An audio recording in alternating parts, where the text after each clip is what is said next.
Вся научная деятельность Зураба Азенба посвящена изучению растительного мира Абхазии и сбору информации о флоре нашей страны. В результате кропотливого труда Зурабом Иосифовичем собраны уникальные материалы и изданы сборники о редких растениях, произрастающих в самых разных уголках республики. Новый труд посвящен кальцифильным эндемам флоры Колхиды. Книга посвящена видам, произрастающим на известняках. Известняковые породы характерны для Северной Колхиды. И вот есть растения, которые растут только на известняках. Вот они называются кальцифилами, то есть любители кальция. 125 видов, которые произрастают на территории Колхиды северной, видов, эндемичных для этой территории. И больше в мире они нигде не встречаются. В книге есть географические координаты, карты, на которых обозначено произрастание того или иного вида растения. Все наименования пронумерованы и расположены в алфавитном порядке. Уникальные снимки в издании ученый делал сам. Я сам многие виды собирал, вручную ходил по известняковым горам. И не только по известняковым, конечно. И, кроме того, я брал материал, который хранится в нашем гербарии. В гербарии хранится каждый вид, где обозначено место его находки, расположение, кто собрал и когда собрал. Вот такая информация на каждом гербарном листе есть. Наш гербарий считается одним из ценнейших в мире. Это известный гербарий колхидской флоры.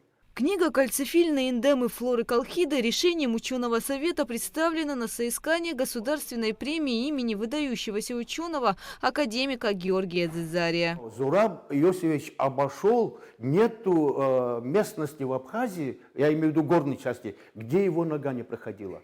То есть он выполнил сложнейшую научную работу.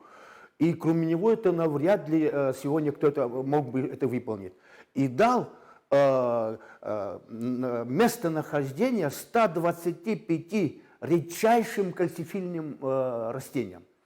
Уникальность это заключается в том, что из них 83 только встречаются в пределах Абхазии, нигде больше в мире не встречаются. Несмотря на то, что указаны координаты произрастания редких растений, эти места должны быть закрыты для посещения, считают ученые, ведь флору необходимо сохранить.